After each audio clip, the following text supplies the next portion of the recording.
Now, mathematicians love that number pattern stuff. And part of the reason we love that number pattern stuff is that it's real easy to write homework problems on. And also, as mathematicians, we're all pretty good at them and we think they're fun. That's why we became mathematicians. However, other than the kinds of techniques that we're going to look at in more detail when we study algebraic models in Unit 4, in real life, that kind of number pattern game isn't really what we're after when we're trying to use inductive reasoning. When we're using inductive reasoning in real life, what we're trying to do is look at patterns that we've observed and come to reasonable conclusions.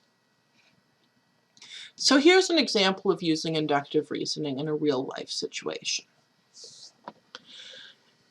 In this story, Grace is supposed to arrive at work at 9 a.m. She's been late for work 3 times this week and her boss is mad. She thinks about what time she left for work and what time she arrived each day this week.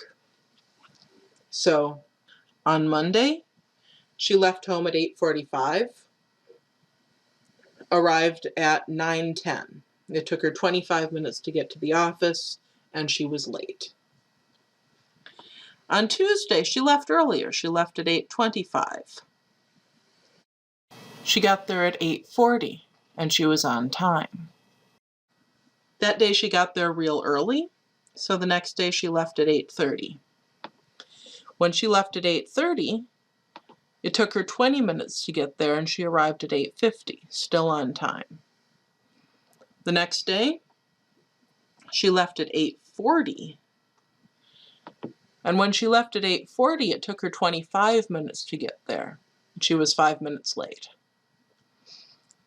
And then the next day, it looks like she maybe slept in because she didn't leave until 8:45. And this time it took her half an hour to get there. Right, on Monday, she left at 8:45 and it took her 25 minutes to get there. On Friday, she left at 8:45 and it took her 30 minutes to get there. Either way, she was late again. So Grace sits down and analyzes this pattern to try to figure out how to prevent herself from being late for work again. And there are a couple of things that she notices. Kind of the most obvious thing is it takes her different amounts of time to get to work every day. So she can't just take what time she has to be at work and subtract her travel time because it takes her a different amount of time to travel each day. Looking a little bit closer at the pattern, another thing she notices is the earlier she leaves, the less time it takes. Maybe there's less traffic earlier. And she notices that the longest it's ever taken her, at least this week, to get to work was 30 minutes.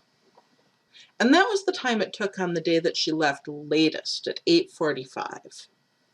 So, based on analyzing this, Grace can make an inductive inference. And what inference she makes kind of depends on how strong she wants it to be. I think that she could be very confident, and this is the inference that I would make, is that if she leaves by 8:30 a.m., she'll be on time for work, right? Because when she's left later than 8:30, still the longest it took her to get to work was 30 minutes. And maybe pushing it to 8:35 would be okay, but right now her boss is real mad and she wants to be real sure. So, based on these specific observations, Grace infers that if she leaves by 8:30 a.m., she's always going to be on time in the future. And the reason that this reasoning is inductive is that she's making a plan for the future. She's drawing a conclusion about the future based on specific past instances.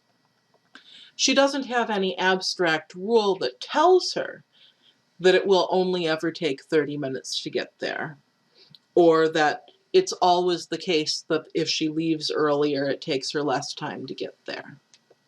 But that's the pattern that she's observed, and she can make inferences based on that pattern. Because this is an inductive inference, her conclusion is only probably true. It is possible that she'll hit bad traffic sometime next week and be late for work again. But that would be very unexpected. It would disagree with the patterns that she's seen so far.